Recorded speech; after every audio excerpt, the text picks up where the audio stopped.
Eu cheguei em casa hoje à tarde e deitei para poder descansar um pouco. Eu já havia, uma terça-feira, introduzido essa mensagem, o irmão Carlos, o irmão José, a irmã Liz, que estavam aqui, e eu falei alguma coisa sobre os discípulos do caminho de Emaús. Deu alguma considerada, não foi, irmãos? E eu pensava muito em ministrar essa palavra aqui na igreja, em um domingo. Eu tendo essa oportunidade hoje, eu quero desfrutar com os irmãos que Deus já tem colocado em meu coração. E ainda hoje Deus ele falara mais fortemente ao meu coração sobre os discípulos que estavam caminhando em direção a Emaús. Quando eu acordei de um rápido sono, um rápido cochilo que dei à tarde hoje, eu já levantei e pedi à minha esposa que ela pudesse pesquisar para mim o que significava a palavra Emaús. E ela olhou ali na internet, que eu sou muito lento para isso. E ela olhou ali na internet o que significava a palavra Emaús. Hoje nós temos essa facilidade de pesquisar na internet. E eu fiquei assim impressionado com o significado da palavra Emaús. Esta aldeia que ficava mais ou menos uns 11 quilômetros de distância da cidade de Jerusalém. E Emaús significa fonte de águas quentes ou lugar de conselho em inglês. Lugar de conselhos ou fonte de águas quentes.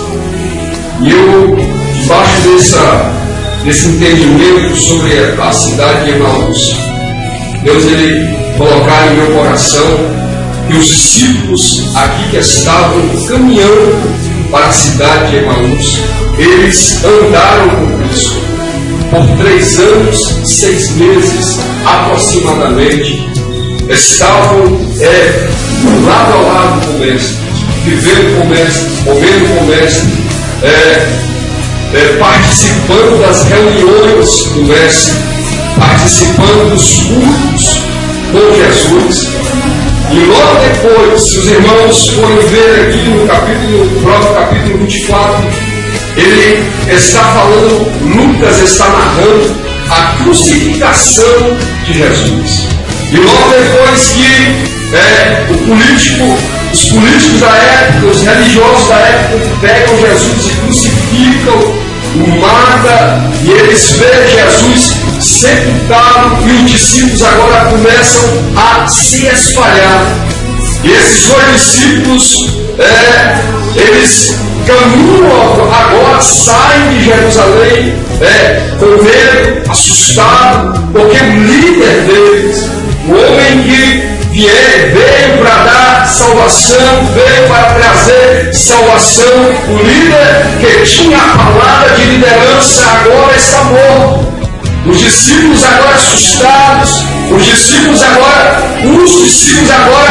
atônitos com a situação que estava acontecendo em Jerusalém no momento, o que estava acontecendo, o que aconteceu com Cristo, passa pelas suas cabeças agora. Precisamos sair de Jerusalém.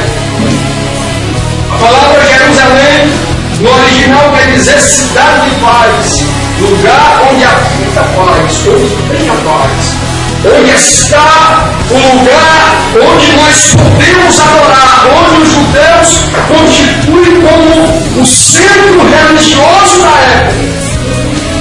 Estamos num lugar de paz, estamos num lugar de tranquilidade, mas acontece que o homem que veio trazer uma revolução para a sua época, agora é aprisionado, crucificado e está morto.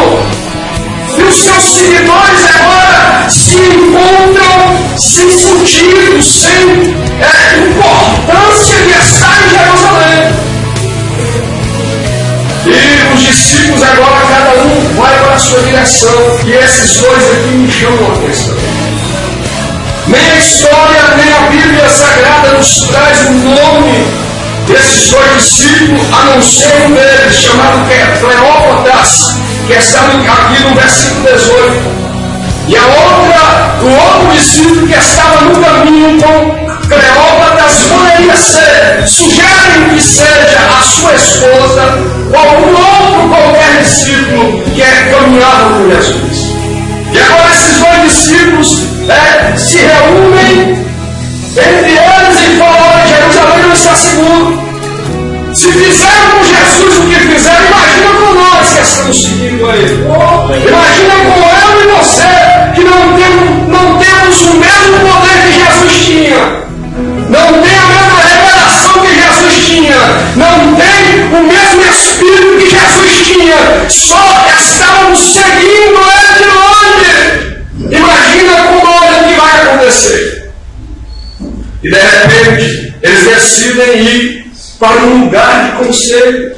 Eles decidem ir para um lugar de fontes novas, de fontes quentes de água. Emaús não é a cidade principal do livro de Lucas, não. Se você procurar, você não vai encontrar nenhuma outra referência na história, na Bíblia, acerca de Emaús. Mas aqueles dois discípulos precisavam agora de conselhos novos. Precisavam agora de uma direção nova. Aqueles dois discípulos agora precisavam de um rumo diferente na vida deles. Porque o que estava dando rumo a ele, o porquê, o que estava segurando eles na religião havia morrido. Agora os dois discípulos decidem ir para um outro lugar. Porque Emaús poderia trazer a eles segurança naquele momento. Emaús poderia trazer coisas novas. Era um novo momento para aqueles dois discípulos. Mas só que em Emaús não era o lugar que eles deveriam estar. Irmãos, na nossa caminhada, no nosso caminho, na nossa jornada, que nós temos trilhado em rumo ao céu, aqui é o lugar seguro. Nessa casa é o lugar seguro. Nessa casa é um lugar de paz.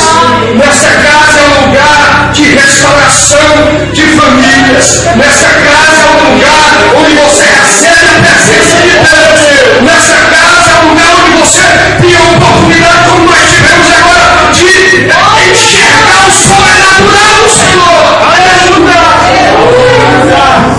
Não há outro lugar senão neste lugar onde nós podemos contemplar a presença, a paz do Senhor. Não há outro lugar. Agora, muitas das vezes, a razão por que estamos aqui morreu.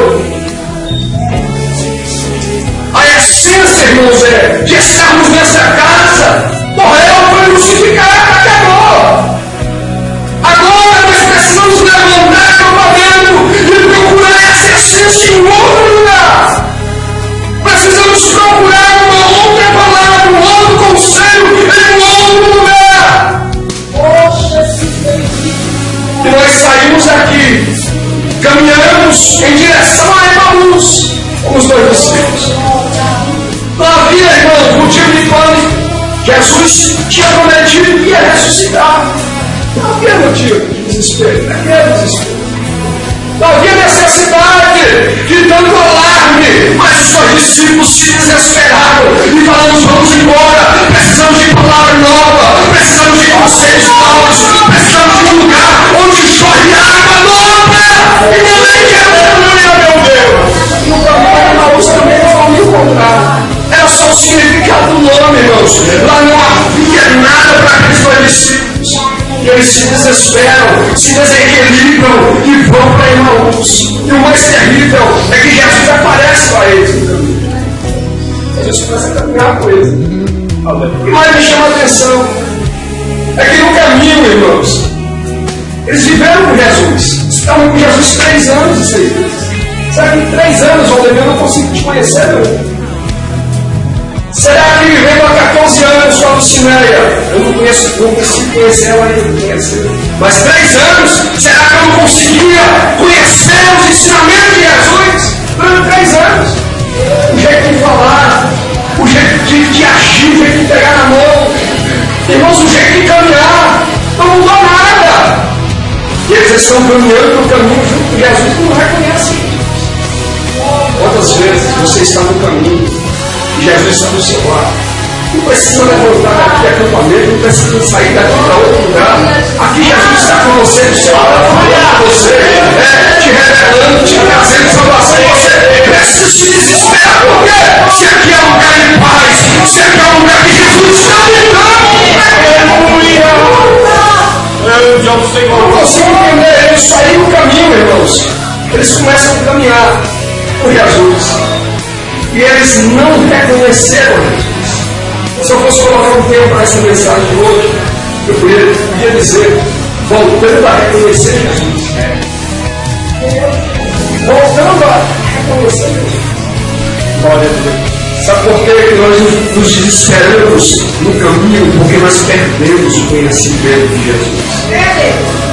Nós perdemos essa essência.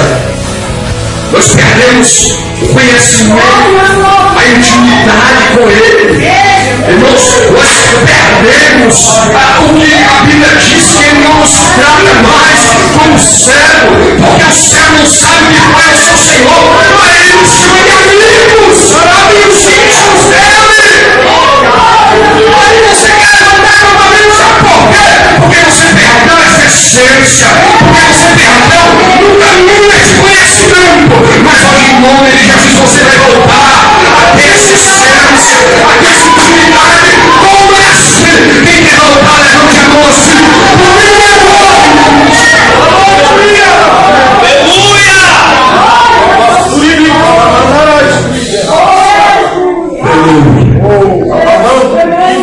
Aí os discípulos estão caminhando com Jesus, Jesus conversando com eles. Eu tenho certeza, irmãos, que Jesus, a meiguice de Jesus está tão profunda. Irmãos, eu entro numa revelação espiritual tão grande agora que Jesus era tão meio no falar, no olhar. Jesus era tão íntimo dos seus discípulos que ele permitia eles se achegarem a ele, falar com ele, mas a cabeça sobre o ombro dele. Jesus se via próximo, Jesus ensinava, Jesus estava com eles, reconhecendo o caminho, irmãos, porque a preocupação era só chegar no lugar de conselhos novos, era só chegar onde tinha água fresca. A preocupação era fugir de Jerusalém, fugir do acontecimento, mas pelo amor de Deus, não fuja da situação que você está vivendo. Fique em Jerusalém, fique aqui, fique em Jerusalém, para ter providência para a sua vida. Daqui vai ter a providência do alto do céu, do céu. Se for desse jeito, não aparecer para você hoje nessa noite. Aleluia! Quando você foge da situação, sabe o que acontece, irmãos? Você começa a enfrentar problemas. Você começa a enfrentar dificuldades. Imagina. Jovem, nós somos nordestinos. Já caminhamos muito a pé. Eu sei você, mas eu já caminhei muito. Imagina você caminhar 11 quilômetros e 100 metros precisamente. Estava de Jerusalém a Emmaus. 11. Imagina. Não era de cavalo, de jegue, de bicicleta, não, a pé. E ainda olhando para trás primeiro, ainda bem atrás. Desespero desses dois homens, deste homem e dessa mulher, que era sua esposa. Imagina, irmãos, o desespero. O desespero era tão grande, o pavor era tão grande de ver Jesus crucificado, morrer, tirado ali todo dilacerado, todo rasgado. Irmãos, eu até entendo esses dois discípulos que era um negócio, as coisas não eram muito arrochadas. Cabra macho, não, nordestino. De repente eles desesperados, caminhando com ele. Imagina o desespero desses dois homens, por este homem e dessa mulher. Eu não queria estar na perto deles, mas imagina. Dessa mesma forma acontece com muitas pessoas nos nossos dias. Está acontecendo com muitas pessoas aqui dentro do mundo. Aleluia. A sua fuga não tem sido física. A sua fuga, meu Deus do céu, não tem sido, irmãos, é vista pelos olhos humanos, mas a tua fuga tem sido espiritual. Deus está abrindo a sua porta. Meu filho quer te usar, meu filho quer renovar aquele dom que eu te dei. Meu filho quer te usar, minha palavra, e você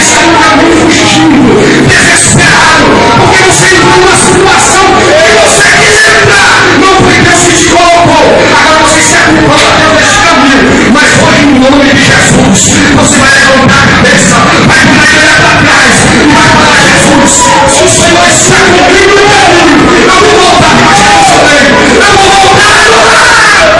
Aleluia! Meu Deus do céu, que graça! Meu Deus, irmãos, está descendo aqui uma revelação profunda desse nome de Jesus,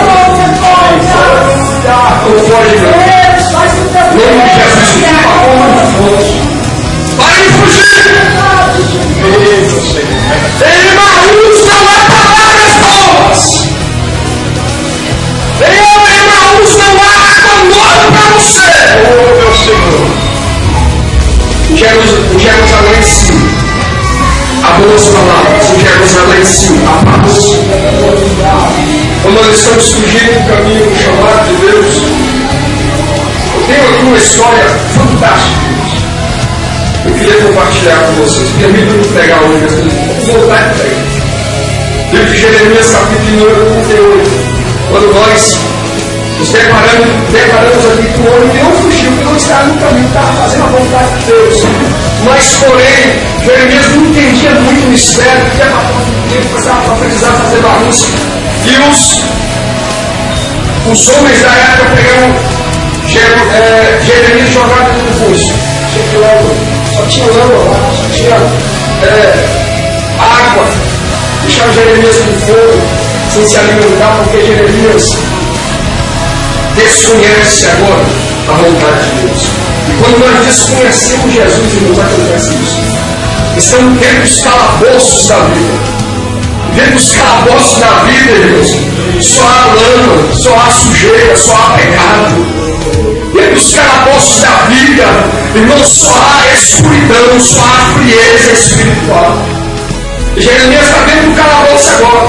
Mas o que é mais interessante é que dentro do calabouço, Deus não manda um anjo visitar Jeremias. Dentro do calabouço, Deus não manda ali um serafim, um querubim, não manda Gabriel, não manda ninguém tirar Jeremias do poço. Quem é que Deus manda? O eunuco, o escravo. A sociedade não olhava para este homem chamado Ebed-Meleque, um etíope, 38:12, você pode conferir comigo aí. Da cidade mais pobre, da região mais pobre. Eunuco, servo do rei, não tinha prestígio nenhum na sociedade. O que esse homem tinha de bom para Jeremias? Me diga! O que esse homem tinha para oferecer para Jeremias? Se ele já estava aprisionado pelo seu Senhor, me diga o que ele tinha para oferecer para Samuel, para Jeremias, jogado dentro do calabouço. Muitas das vezes acontece dessa mesma forma comigo e com você. Você não quer me ouvir porque você me julga como este Abimeleque aqui. Ele é só um servo, ele é só um escravo, ele é só um etíope. O que ele tem de bom para me dar? Ele é só um menino. Mas você está dentro do poço, e dentro do poço hoje eu vou lançar para você uma corda, para você sair dentro do poço, para você sair dentro da lama. E não é essa corda, se chama Jesus de Nazaré. E se você pegar essa corda, você vai ter uma nova perspectiva de vida. Você vai ter uma nova razão para estar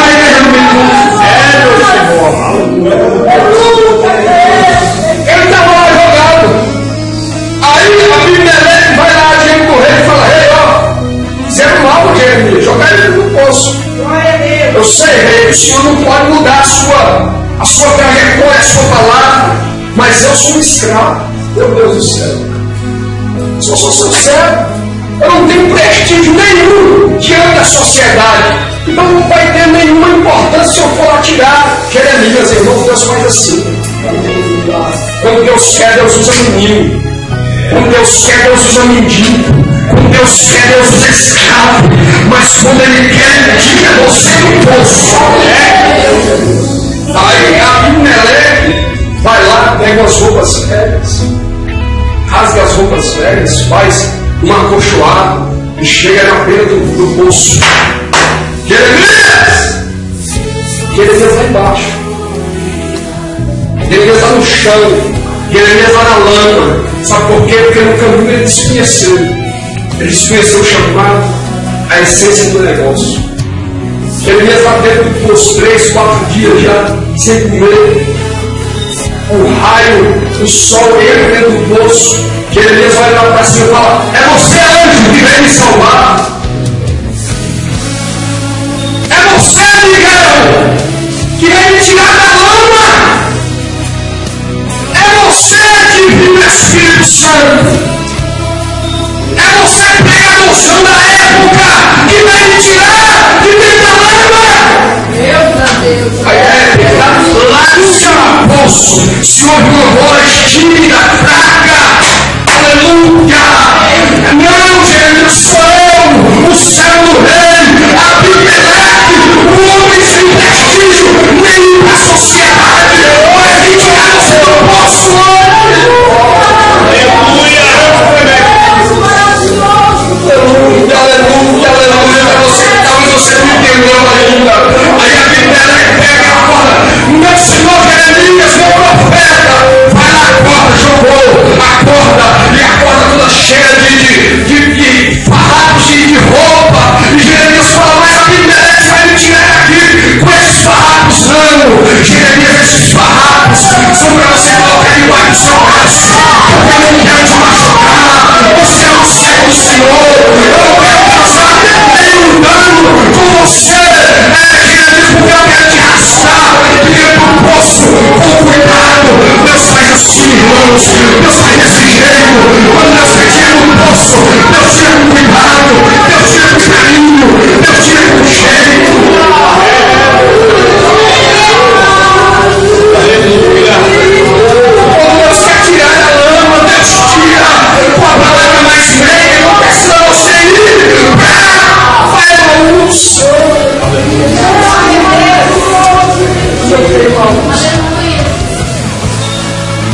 Não precisa você ir para a luz. Quando Deus quer tirar você dessa depressão, não precisa você fugir para um lugar de águas quentes. Porque aqui ainda há cegos. Aqui ainda há cegos. Aqui ainda há homens como a Abimeleque.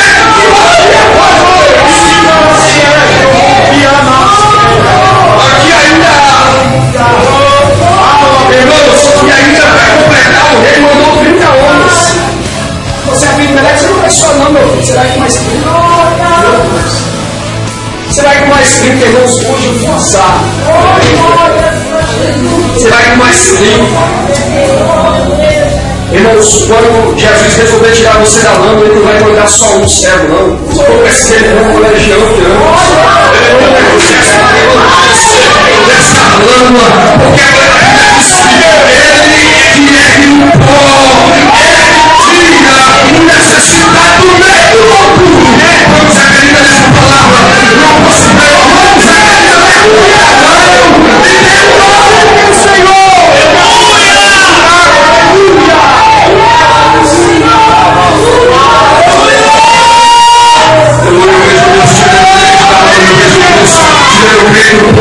Essa noite, eu sou o caminho, eu saio de Jerusalém, fique em Jerusalém,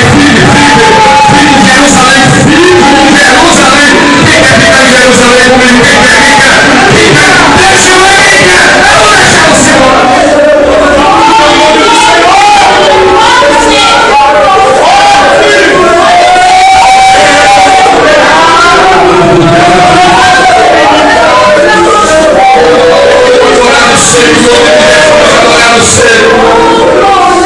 Ele está presente no Senhor. Deus levantou a Abimeleque para tirar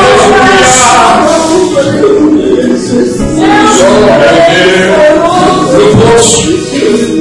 Não tem nenhuma expectativa, não tem sentido nenhum para a vida mais. E no caminho de Emaús também não tem. Porque se tivesse, irmãos, eles haviam reconhecido Jesus. Eles tinham entendido que era Jesus que estava caminhando com eles. Aleluia. Aí eles chegam em Emaús e Jesus fala assim: olha, vocês ficam em Emaús que eu vou caminhar mais um pouquinho. Aí eles falam: não, Jesus, não, estrangeiro, fique conosco, já faz tarde. que Jesus faz? Irmãos, quando a pessoa sai da presença de Jesus, quando a pessoa sai da direção, sai de Jerusalém, ou sai sem direção, quando ele chega em Emaús, ele tem novamente um encontro com Jesus. E lá ele tem um encontro com Jesus. Jesus pega o pão. Meu Deus do céu. Jesus pega o pão. Quando eu fico pensando, irmãos, comigo, isso é eu que estou imaginando. Permita-me hoje. Deixa eu ser menino um pouquinho. Jesus pega o pão, João. No pegar no pão de Jesus é diferente. Pegar no pão é diferente, irmão. É de qualquer jeito.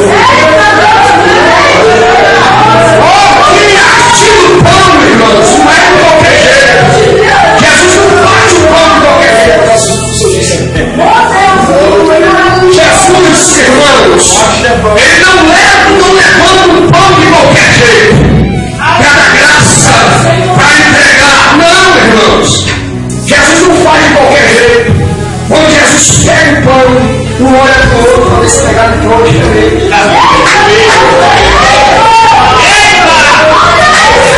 Esse pegava no pão diferente. Só ele pegava no pão assim. Ele começa a partir o pão, um olha para o outro, talvez a mulher ou não, para o marido ou meu Deus do céu. Só ele parte o pão desse jeito. Ninguém mais parte o pão desse jeito. Só o mestre parte o pão desse jeito. Aí Jesus começa a ver parte o pão. Quando Jesus levanta o pão para a graça, eles olham um para o outro, já todo mundo chorando, desesperado, e começa a falar: só ele que ora assim, é só ele que dá graça assim, e ninguém está falando com você. Só aqui há um partir de pão diferente, só aqui há um entregar um pão diferente. Se você sair de Jerusalém desesperado para Emaús, você vai pagar um alto preço. Fala como meu Deus do céu. Aí eles olham para o outro e quando eles vão querer conversar com Jesus, Jesus já desapareceu. Irmãos, olha agora a cena. Meu Deus do céu. Olha agora a cena. Lucas, deixa eu encerrar. Capítulo número 24.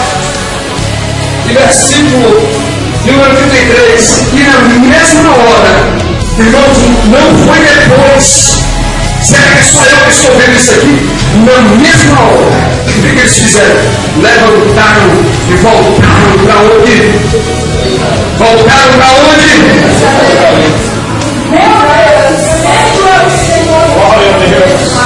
Na mesma hora.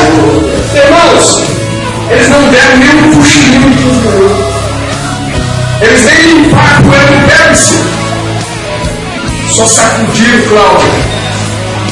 Por fora tudo. E falaram: vamos voltar para Jerusalém.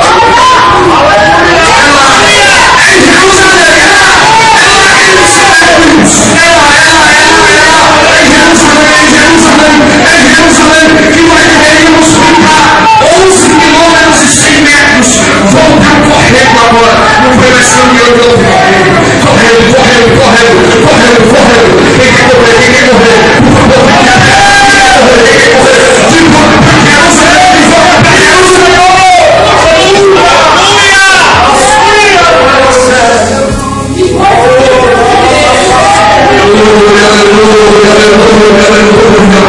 Deus quer voltar para Jerusalém. Quantos querem?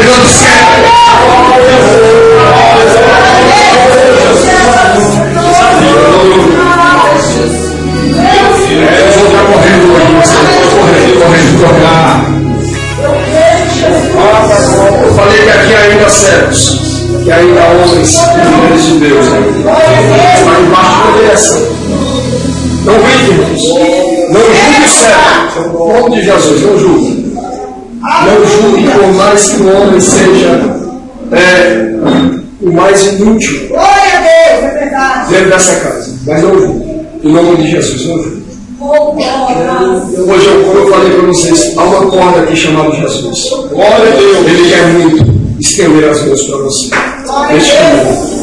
Eu não estou aqui para brincar, nem para emocionar ninguém, mas eu queria te convidar aqui diante do Senhor. Se for possível, toda a igreja pode vir.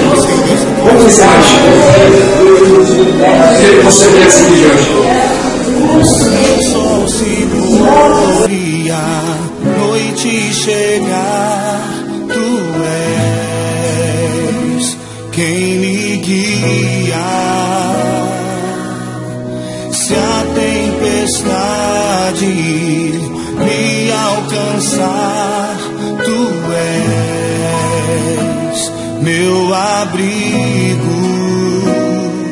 Se o mar me submergir, a tua mão me traz à tona pra respirar e me faz andar sobre as águas.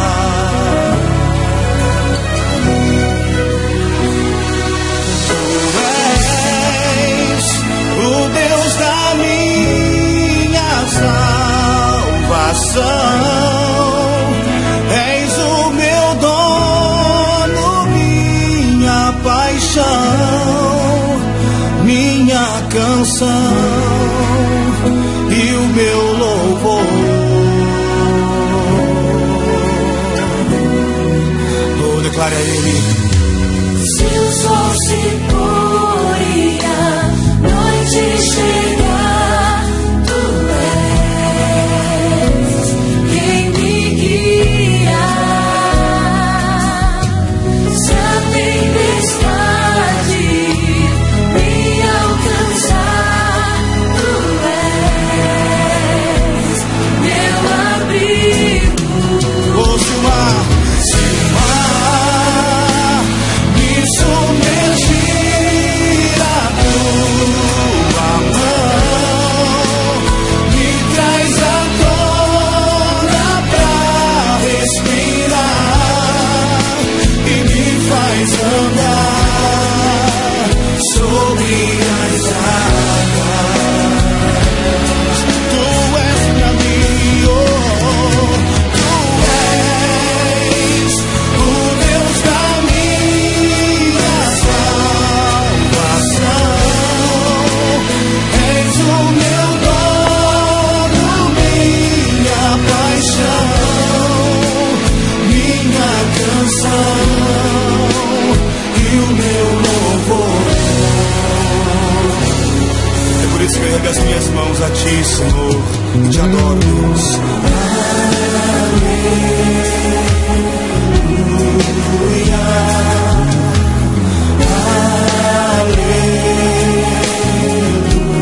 Oh, diga pra Ele.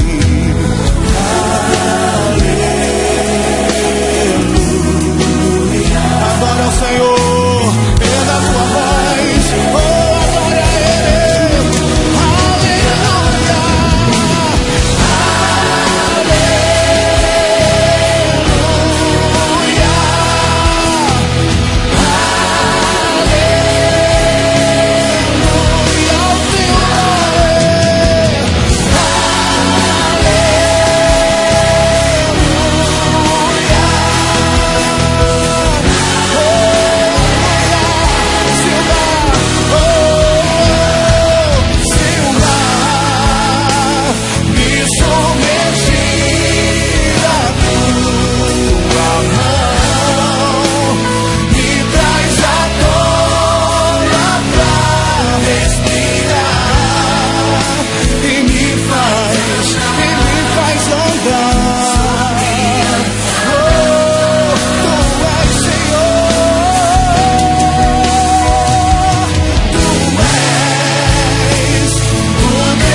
Glórias ao teu santo nome, Deus. Aleluia.